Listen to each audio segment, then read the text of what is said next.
Hello everyone, welcome to Vidyapeeth tuition classes. Guys, in this video you will learn a physics concept of 12th class named electric dipole, which is very important for upcoming exam guys. Video शुरू होने से पहले मैं आपको एक बार बता दूं कि अगर आप फिजिक्स की स्टडी कर रहे हैं तो एक नोटबुक और पेन हमेशा अपने साथ रखिए, क्योंकि मैं चाहता हूं कि आप इम्पोर्टेंट पॉइंट्स जो होते हैं उनको आप मिस ना कर दें। और मिस से मुझे याद आया कि अगर किसी ने चैनल को सब्सक्राइब नहीं किया है अभी तक, चैनल को सब्सक्राइब कर दें ताकि हमारे मिलने वाले हर एक अपडेट आप मिस ना कर सकें। ठीक है गाइज, चलो वीडियो शुरू करते हैं।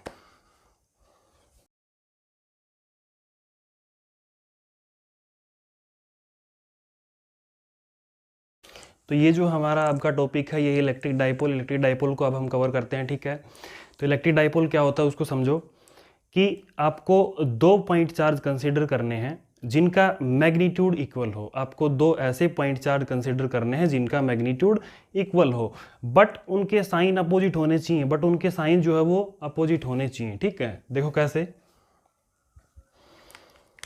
आपको दो पॉइंट चार्ज कंसीडर करने, सपोज करो आपने ये एक चार्ज कंसीडर किया प्लस क्यू, एक पॉइंट चार्ज कंसीडर किया, और ये चार्ज आपने कंसीडर किया माइनस क्यू। ठीक है, और दोनों का मैग्नीट्यूड इक्वल है, यहाँ दोनों का मैग्नीट्यूड इक्वल है। तो आपको ऐसे दो पॉइंट चार्ज कंसीडर करने हैं जिनका मैग्नीट्यूड इक्वल हो बट उनके साइन अपोजिट हो और वो कुछ डिस्टेंस से सेपरेट हो। ठीक है, तो उस सिस्टम को हम बोलते हैं इलेक्ट्रिक डाइपोल। उस सिस्टम को हम क्या बोलते हैं? Electric dipole. तो यहाँ दोनों जो इक्वल मैग्नीट्यूड के चार्ज कुछ डिस्टेंस से सेपरेटेड हैं और वो जो डिस्टेंस है वो है 2a। यहाँ जो डिस्टेंस है वो उसको हम कंसिडर करते हैं 2a। 2a क्यों? क्योंकि डाइपोल के सेंटर से अगर लेंथ को मेजर करें तो यहाँ तक की लेंथ हो गई a और यहाँ तक की लेंथ हो गई a। ठीक है, तो कितनी हो गई ये? 2a। ठीक है, तो दो इक्वल और opposite charge, two equal and opposite charge separated by distance 2a, तो उसी को हम क्या बोलते हैं? Electric dipole. यानी दोनों मैग्नीट्यूड में बराबर होने चाहिए, समझ गए, लेकिन साइन उनके अपोजिट हो। अब हम इसके इलेक्ट्रिक डाइपोल के ऊपर नेट चार्ज की बात करें। नेट चार्ज क्या होगा इलेक्ट्रिक डाइपोल के ऊपर? यहां पे मैं लिख देता हूं, नेट चार्ज क्या होगा इलेक्ट्रिक डाइपोल के ऊपर? नेट चार्ज क्या होगा?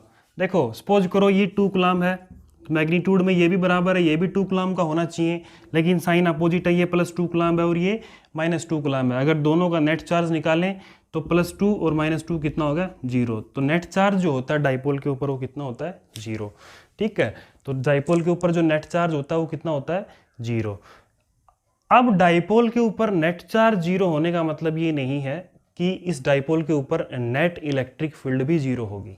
ठीक है, नेट इलेक्ट्रिक फील्ड बिल्कुल भी 0 नहीं होगी, क्योंकि हमारे पास दोनों चार्ज अपोजिट साइन के हैं। हमारे पास जो दोनों चार्ज हैं वो अपोजिट साइन के हैं और कुछ डिस्टेंस से सेपरेट है, इसलिए इलेक्ट्रिक फील्ड यहाँ 0 नहीं होगी। ठीक है, तो यहाँ पे आप एक पॉइंट नोट करो कि नेट इलेक्ट्रिक फील्ड जो है वो 0 नहीं होगी और नेट चार्ज जो है वो डाइपोल पे 0 होगा। ये था इलेक्ट्रिक डाइपोल। यहाँ पे हमारे पास एक टर्म आती है इलेक्ट्रिक डाइपोल मोमेंट। यहाँ पे हमारे पास एक टर्म आती है इलेक्ट्रिक डाइपोल मोमेंट। मैं यहाँ पे लिख देता हूं,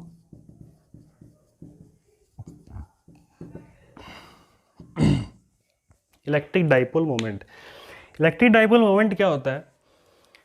ये इलेक्ट्रिक डाइपोल की स्ट्रेंथ को मेजर करता है। ये इलेक्ट्रिक डाइपोल की स्ट्रेंथ को मेजर करता है। ठीक है, सबसे पहले तो इलेक्ट्रिक डाइपोल की स्ट्रेंथ को मेजर करेगा, हम उसको इलेक्ट्रिक डाइपोल मोमेंट बोलेंगे। It is the measure of strength of electric dipole. ठीक है, सिंपली अगर हम इसको मैथमेटिकली देखें, अगर हम इसको मैथमेटिकली तरीके से देखें तो इसका फॉर्मूला क्या होगा? सबसे पहले इलेक्ट्रिक डाइपोल मोमेंट को हम डिनोट करते हैं P से। हम इसको किससे डिनोट करते हैं? P से। ठीक है, वेक्टर हम बाद में यूज कर लेंगे, अभी हम इसका खाली मैग्नीट्यूड यूज कर रहे हैं, तो आप मैग्नीट्यूड कंसिडर करो। ये मैग्नीट्यूड है डाइपोल मोमेंट का, तो इलेक्ट्रिक डाइपोल मोमेंट का मैग्नीट्यूड इक्वल होगा किसी भी एक चार्ज का मैग्नीट्यूड। किसी भी एक चार्ज का मैग्नीट्यूड, दोनों का मैग्नीट्यूड सेम है, आप किसी का भी ले लो। ठीक है, तो चार्ज का मैग्नीट्यूड इनटू में उनके बीच की सेपरेशन और उनके बीच की सेपरेशन। ठीक है, आप इसको डाइपोल की लेंथ भी बोल सकते हो, डाइपोल लेंथ। ठीक है, तो ये जो फॉर्मूला आ गई है इलेक्ट्रिक डाइपोल मोमेंट का।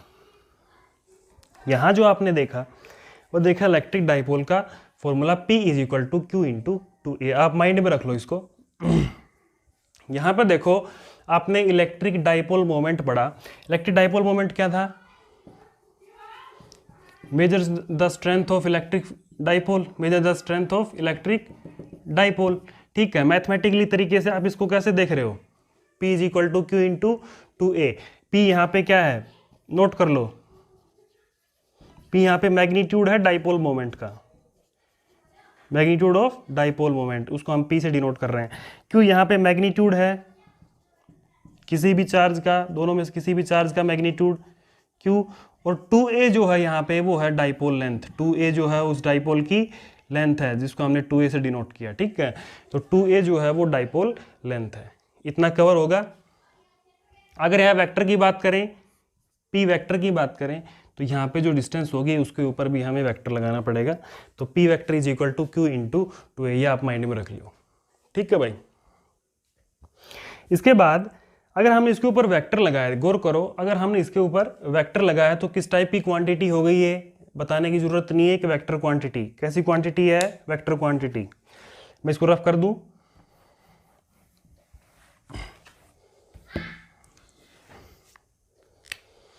टू ए यहां पे क्या है, डाइपोल लेंथ। देखो यहां पे कैसी क्वांटिटी है भाई, पॉइंट नोट करो, यहां पे कैसी क्वांटिटी है, एक vector quantity. Electric dipole moment जो है वो एक वेक्टर क्वांटिटी है। ठीक है, वेक्टर क्वांटिटी है तो इसका मतलब इसकी डायरेक्शन है, वेक्टर क्वांटिटी तो इसका मतलब इसकी डायरेक्शन है। तो ये डायरेक्शन है तो कहां से कहां है डायरेक्शन, डायरेक्शन देखो कहां से कहां है। तो इलेक्ट्रिक डाइपोल की मोमेंट की जो डायरेक्शन होती है वो हमेशा नेगेटिव टू पॉजिटिव होती है, वो हमेशा नेगेटिव टू पॉजिटिव होती है। तो इलेक्ट्रिक फील्ड की जो डायरेक्शन होती है, सॉरी इलेक्ट्रिक फील्ड नहीं, इलेक्ट्रिक डाइपोल, इलेक्ट्रिक फील्ड की डायरेक्शन आप पढ़ चुके, पॉजिटिव टू नेगेटिव, लेकिन इलेक्ट्रिक डाइपोल की जो डायरेक्शन है वो कहाँ से कहाँ होती है, नेगेटिव टू पॉजिटिव। तो इलेक्ट्रिक डाइपोल की जो डायरेक्शन होती है वो कहाँ से कहाँ होती है, नेगेटिव टू पॉजिटिव। ठीक है, तो ये डाइपोल की डायरेक्शन हो गई। क्लियर है? तो यहाँ पे डायरेक्शन की अगर हम बात करें तो कहाँ से कहाँ होती है, negative to positive, negative to positive. ठीक है, यूनिट की अगर हम बात करें, यूनिट की अगर हम बात करें तो बात मैं क्या करूँ, बात तो तुम ही कर दोगे, बहुत इजी है, हैं? चार्ज की जो यूनिट होती है वो क्या होती है, कुलाम। डिस्टेंस की यूनिट क्या होती है, मीटर, तो क्या होगी, coulomb metre. Easily you can find out, unit क्या हो गई, कुलाम मीटर। ठीक है, डायमेंशन की अगर हम बात करें, डायमेंशन की, चार्ज का डायमेंशन, चार्ज का डायमेंशन बार बार बताऊं क्या, आई क्या होता है, क्यू बाई टी। चार्ज का डायमेंशन क्या होता है, सॉरी करंट जो होता है वो क्या होता है, चार्ज अपॉन टाइम। तो यहां से आप चार्ज को फाइंड आउट कर लो, तो क्यू यहां से क्या होगा, आई इंटू टी। तो आई को हम एम्पियर में लिखते हैं डायमेंशनली और टाइम को टी से लिखते हैं, तो ए टी क्या होगा, चार्ज का। तो यहाँ पे चार्ज का क्या होगा, ए टी, चार्ज का ए टी, और यहाँ पे डिस्टेंस का क्या हो गया, एल। डिस्टेंस को तो लेंथ में एल में मेजर करते हैं। तो डायमेंशनली हम इसको क्या लिखेंगे, A1 T1 और L1। डायमेंशनली हम इसको इस तरीके से लिख देंगे, A1 L1 और T1। यहाँ तक सबका कॉन्सेप्ट क्लियर हो गया, क्लियर हो गया होगा आई होप। ठीक है, तो ये था इलेक्ट्रिक डाइपोल और electric dipole moment. Electric dipole आप पढ़ चुके हैं कि दो इक्वल और अपोजिट चार्ज जब कुछ डिस्टेंस से सेपरेट हो और वो डिस्टेंस है 2a, तो वो हो गया इलेक्ट्रिक डाइपोल। और इलेक्ट्रिक डाइपोल जो मोमेंट जो होता है वो होता है इलेक्ट्रिक डाइपोल की स्ट्रेंथ को मेजर कर दे। ठीक है, और मैथमेटिकली हम उसको लिखते हैं P is equal to q into 2a। P से हम इलेक्ट्रिक डाइपोल मोमेंट को मेजर करते हैं। एक वेक्टर क्वांटिटी है, नेगेटिव टू पॉजिटिव उसकी डायरेक्शन होती है, यूनिट उसकी किलोमीटर, आप रिवाइज कर सकते हो। ठीक है, अच्छा ये जो पॉइंट हमने कंसिडर किया था एक्चुअल में, ये होता है डाइपोल का सेंटर। यहाँ पे नोट करो, ये होता है सेंटर ऑफ डाइपोल। ये इसको मैं O से डिनोट करता हूं। तो O जो है यहाँ पे वो क्या है, सेंटर ऑफ डाइपोल, यानी डाइपोल का सेंटर। ठीक है, तो इस चीज का आप ध्यान रखें। अब यहाँ पे दो इंपॉर्टेंट चीजें आप नोट करें, यहाँ पे दो इंपॉर्टेंट चीजें आप नोट करें। मैं इसको रफ कर देता हूं एक सेकंड के लिए। चलो इसे ही बता दूं एक बार, रफ करने से अच्छा एक बार इसी में बता दूंगा।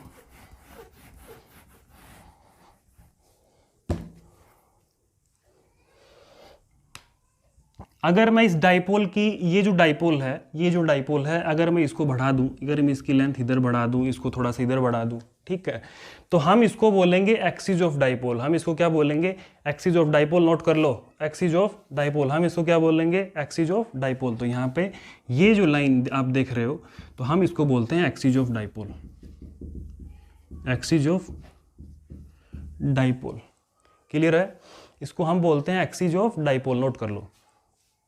अब देखो, सपोज करो अगर इसी एक्सिस के ऊपर, डाइपोल के इसी एक्सिस के ऊपर हमें किसी P पॉइंट पे ऊपर, सपोज करो ये हमने पॉइंट कंसीडर किया P पॉइंट, जहां पे हम फील्ड इंटेंसिटी निकालेंगे, जहां पे हम electric field intensity find out करेंगे डाइपोल के कारण, ठीक है। तो इस डाइपोल के कारण किसी P पॉइंट पे अगर हम फील्ड इंटेंसिटी फाइंड आउट करते हैं, तो ये जो पॉइंट की पोजीशन होगी, तो वो जो पोजीशन होगी वो होगी एक्सियल पोजीशन। हम उसको बोलेंगे एक्सियल पोजीशन। क्लियर है? यहाँ पे अगर किसी पॉइंट पे हम electric field intensity find out करेंगे, तो पॉइंट की जो पोजीशन होगी वो एक्सियल पोजीशन होगी, ठीक है। अब देखो, ये पॉइंट आपने नोट कर लिया होगा। अब देखो, अगर हम इस डाइपोल के सेंटर O से, अगर हम इस डाइपोल के सेंटर O से परपेंडिकुलर कोई लाइन कंसीडर करते हैं, ये तो इसके अलोंग थी, और एक हम क्या कंसीडर कर रहे हैं? बिल्कुल इसके परपेंडिकुलर। तो परपेंडिकुलर अगर हम किसी लाइन को ड्रॉ करें और वहां पे किसी पॉइंट को कंसीडर करके फील्ड इंटेंसिटी फाइंड आउट करें, गाइस ध्यान से सुनो मैं क्या बोल रहा हूं, कि इस डाइपोल के सेंटर O से लेकर नॉर्मली बिल्कुल किसी लाइन के ऊपर हम फील्ड इंटेंसिटी फाइंड आउट करें, तो यहां इस P पॉइंट की जो पोजीशन होगी वो होगी इक्विटोरियल पोजीशन, वो होगी इक्विटोरियल पोजीशन, ठीक है। इन दो बातों का आप ध्यान रखें। इलेक्ट्रिक फील्ड इंटेंसिटी अगर हम यहां फाइंड आउट करेंगे तो वो एक्सियल पोजीशन होगी, और यहां फाइंड आउट करेंगे तो वो इक्विटोरियल पोजीशन होगी, ठीक है। तो इस वाली लाइन को हम एक्सियल लाइन बोलते हैं, और इस वाली लाइन को हम इक्विटोरियल लाइन बोलते हैं। ध्यान रखना इस चीज का, ठीक है। एक्सियल लाइन, इक्विटोरियल लाइन, ठीक है। तो हम यहां पे electric field intensity find out करेंगे। अब हम यहां पे एक electric field intensity find out करेंगे। एक बार हम करेंगे इस एक्सियल पोजीशन पे, अगर P पॉइंट हमारा एक्सिस के ऊपर है, डाइपोल के एक्सिस के ऊपर अगर हमारा P पॉइंट है, तो वहां पे इलेक्ट्रिक फील्ड इंटेंसिटी इस डाइपोल के कारण क्या होगी? तो एक बार एक्सियल पोजीशन के कारण हम फाइंड आउट करेंगे, और एक बार फाइंड आउट करेंगे इक्वेटोरियल लाइन के कारण, ठीक है। तो एक बार आप स्क्रीनशॉट लेना, एक बार इसको स्क्रीनशॉट लेना।